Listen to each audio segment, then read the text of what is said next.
కేవలం 7,999K up to 10 kgs వరకు బరువు తగ్గి అధిక బరువు నుంచి వచ్చే ప్రధాన సమస్యలను దూరం చేసుకోండి. రష్మిక మందన్న లక్కీ హీరోయినా లేదంటే ఆమె పడిన కష్టానికి ఫలితం దక్కిందా?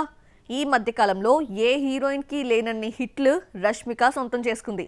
2025లో 3 హిట్లు కొట్టిన నేషనల్ క్రష్ ఏ సినిమాలు చేస్తోంది? మరి పెళ్ళెప్పుడు చూద్దామా? Animal, Pushpa 2, Chhaava, Kubera, the girl friend తో రష్మిక సక్సెస్ గ్రాఫ్ ఆకాశాన్ని తాకింది. మధ్యలో సల్మాన్ తో జతకట్టిన సికిందర్, థామా మినహాయిస్తే లక్కీ హీరోయిన్ ముద్రపడింది. హిట్ అయిన ప్రతి సినిమాలో పర్ఫార్మెన్స్ తో ఇంప్రెస్ చేసిన రష్మిక తనకంటూ బ్రాండ్ ను, భారీ రెమ్యునరేషన్ ను సొంతం చేసుకుంది. రష్మిక నటించిన తొలి lady oriented movie the girlfriend మూవీపై ముందు నుంచి పెద్దగా హైప్ లేదు. ఓటీటీ నుంచి ఫ్యాన్సీ రేట్ రావడంతో థియేట్రికల్ రైట్స్ భారం ది గర్ల్ ఫ్రెండ్ పై తక్కువ పడింది. దీంతో బ్రేక్ ఈవెన్ ఈజీ అయింది. గర్ల్ ఫ్రెండ్ కు డివైడ్ టాక్ వచ్చినా రష్మిక ఇమేజ్ కలిసొచ్చింది.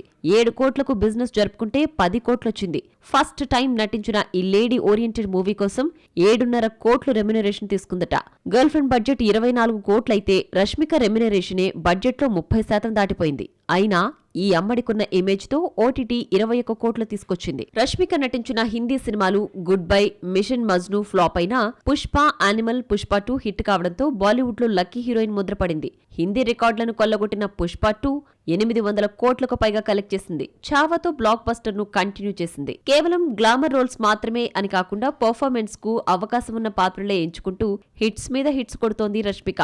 కుబేరా రష్మికకు పేరు తీసుకొచ్చింది. తెలుగులో 3 నుంచి 4 కోట్లు తీసుకునే రష్మిక వరుస హిట్స్ తో రెమ్యునరేషన్ ను పెంచేసింది. థామా కోసం 12 కోట్లు తీసుకుందన్న టాక్ బాలీవుడ్ వర్గాల్లో వినిపించింది.